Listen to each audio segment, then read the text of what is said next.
Hi, I'm Fred Karger. I'm just coming off a press conference where I announced that I'm going to be seriously considering running for President of the United States in 2012 as the first openly gay candidate and a Republican. I'm here at Cafe Du Monde in the heart of the French Quarter with CNN reporter Chris Morrow. I will keep you posted on this journey.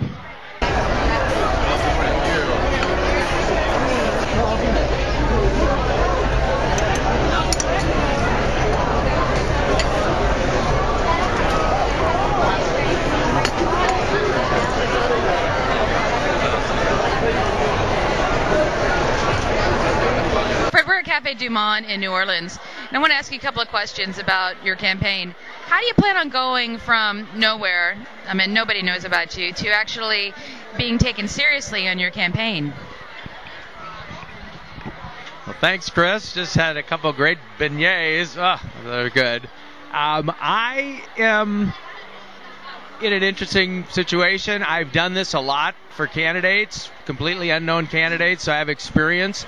I've never done it for myself. But the internet is going to be my tool for this, and I'm going to start interviewing the firms that do this for a living and are the best and the brightest. And Obama perfected this art just 2 years ago and completely revolutionized modern-day campaigning. Well, I'm going to out-Obama on that front, and I'm going to get a really good, aggressive firm to do this. And through the internet, I can raise money. My budget is $5 to $6 million, which is a lot of money for me. It's not much in the world of presidential or national politics, but it'll be enough to get everything done I need to do over the next year and a half. But I'm going to use that to organize volunteers, to communicate, to raise money, to get media attention, both earned and paid. I'm going to be doing creative, strategic stuff like really good commercials, and I'm already going to assemble and working on that, a team of people to make those commercials. I doubt I'll have a lot of money to broadcast them, so I'm going to be putting them on YouTube and other, the websites that can accommodate that. So, masses of people, and particularly those who are interested in the elections, will be watching those. I mean, good commercials on YouTube can get 500,000 visitors. And if I can concentrate that in New Hampshire and Iowa, where I'm going to be putting my early effort, I can make a lot of bang for very little buck. The gay community is pretty large. How do you plan on mobilizing that community for your campaign? Well, in any political campaign, you always have to look for your base, your strength. Obama was able to use the black community to really kick his campaign off. I worked for George Deukmejian, who was the first Armenian-American governor in the history of the country, and the Armenian community rallied behind him like none other. Well, I'm going to do something different. I'm going to mobilize the gay, lesbian, bisexual, transgender, and queer community that's never been done before on a national basis. And I'm going to go speak to the younger LGBTQ organizations. I've done that already in two instances in New Hampshire and two in Iowa, and I'm going to get them going. We've got a lot of young activists who are emerging on the scene. I've run across a lot of them. I saw a couple in New Orleans who actually sought me out when they heard what I was doing. I've gotten a lot of emails from a lot of the gay individuals and organizations who want to help me on my campaign. And I thought being a Republican would be a huge obstacle, but people are overlooking that. They get it. They realize what I'm doing, and they're getting behind me. My first task is going to be put together something called Milk the Vote, which is going to be the largest LGBTQ voter registration effort ever undertaken. And I'm going to have it as part of my campaign, something I'm going to concentrate on. Because if we can register large numbers of voters in certain states, certain districts, younger, newer voters who will be around for 70 or 80 years, voting not just for gay candidates, but for progressive candidates, not just for gay issues, but for other issues as well that affect our community, then I think I've accomplished a huge deal, long beyond my candidacy. Fred, running for president is expensive. How are you going to be raising money? What's your fundraising idea? Fundraising is going to be the toughest part of my campaign, as it is usually with every political campaign, unless you're Meg Whitman and self-funding candidates, which often backfires. I have a lot of work to do there. I had two prerequisites before I decided to do this crazy endeavor. One was the family meeting, which I did over Christmas with 12 Kargers to get a sign-off from them, because that's important. I got sign-off varying degrees of enthusiasm, but everybody thought it was a great idea. And the next was to test my financial base. Well, I was subpoenaed in my gay activism by the National Organization for Marriage, and I put together a legal defense fund, and I called it 5 for Fred.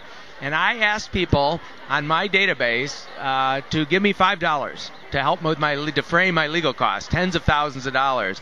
And I wanted to do it two reasons. One, of course, to raise the money, and two, to see if I had some support out there. Well, I was blown away by the volume of money and the number of contributors that contributed to 5 for Fred. I raised close to $25,000 off of only one email, because I don't like asking for money. It's not really what I've been in this for as far as my gay activism, and I was overwhelmed. And people from all over the country, I received contributions from 40 states. I used to get letters from people and emails, great job, love what you're doing, go, go, go, but I didn't know if that would translate to money. Well, it did.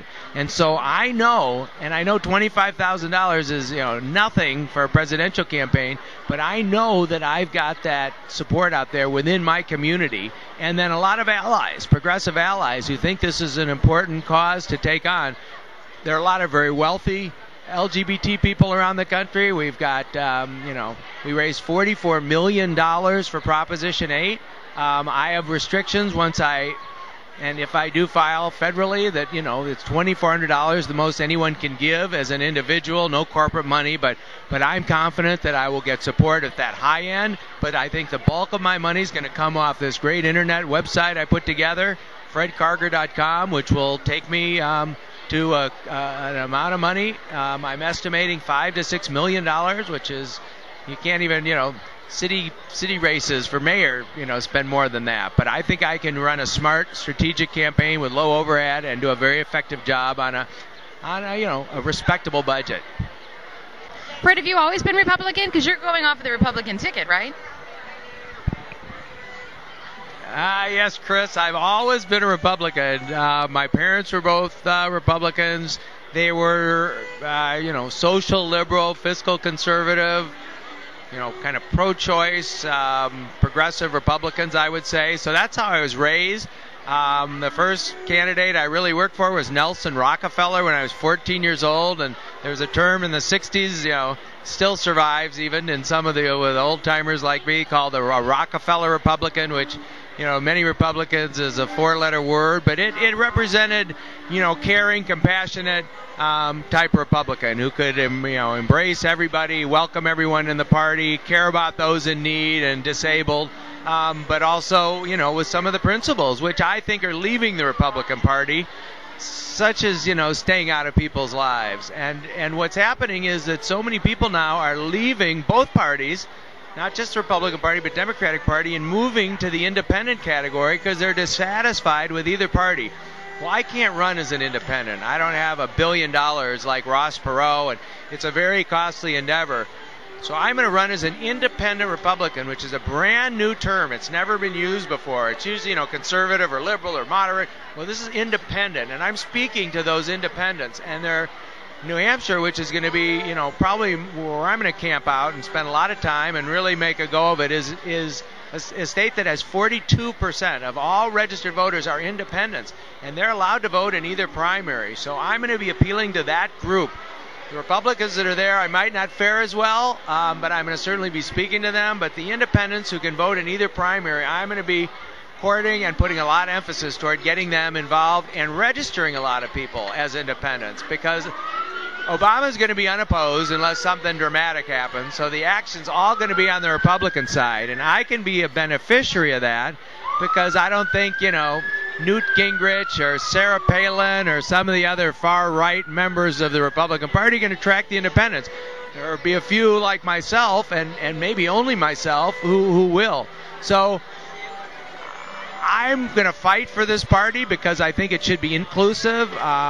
I worked very closely with a guy named Lee Atwater in 1984 and 1988, and he opened the party. He had a big tent, and I'm going to bring back the big tent. Fred, what about all the other presidential issues, the healthcare, the nuclear, the environmental issues?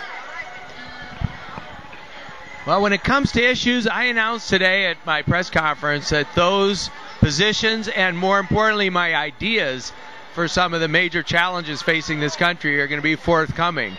You know, I've been a political campaign strategist for my whole life, so that's my area of expertise. I have opinions, very strong opinions, but I got a lot of great ideas. I'm going to be meeting with a lot of experts. I'm going to be hands-on, learning a lot, going to locations, talking to people, and learning as much as I can. And I will be coming out with very definite positions and ideas on all the major issues.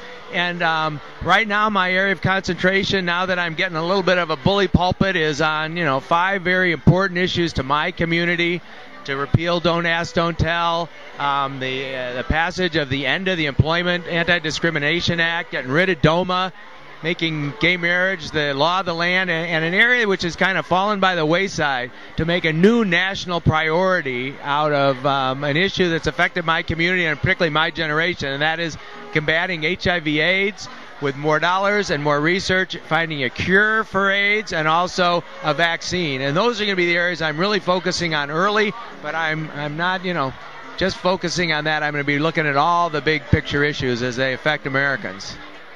So, Fred, why me? Why did you give me the opportunity to document what you're doing? I'm just a CNN reporter. Well, I first met Chris about 6 weeks ago and was being interviewed by Chris on the Prop 8 trial. And before I knew it, I was given a camera by her because she believed in me, and I took it over to San Francisco, and for the very first time in my life was kind of a citizen journalist. I was asking questions of David Boies and Stuart Milk and the prosecutor from the San Francisco City Attorney's Office, and I gave back my camera, and I think I must have passed the test, and I did the same thing for a documentary that's at Sundance on the Mormon involvement in Prop 8, and when I told Chris that I was considering seriously running for president, she asked me if she could give me a camera and cover this historic effort from time to time. I think she believes in me and what I'm doing. I absolutely believe in her and what she's doing and the impact that a citizen journalist can have. As I've told reporters that I'm going to be covering this for CNN Reports, from Politico to the Washington Post to others, they've been very intrigued by that, because I'm going to out Obama in what he did to kind of take advantage of the latest and newest technology in his campaign 2 years ago. Well, there's new technologies and new abilities to communicate with voters like CNN Reports that wasn't around. And I want to document this for history, and I want to document this to make it fun and show what an upstart fledgling campaign can do to really make a big difference in this electoral process.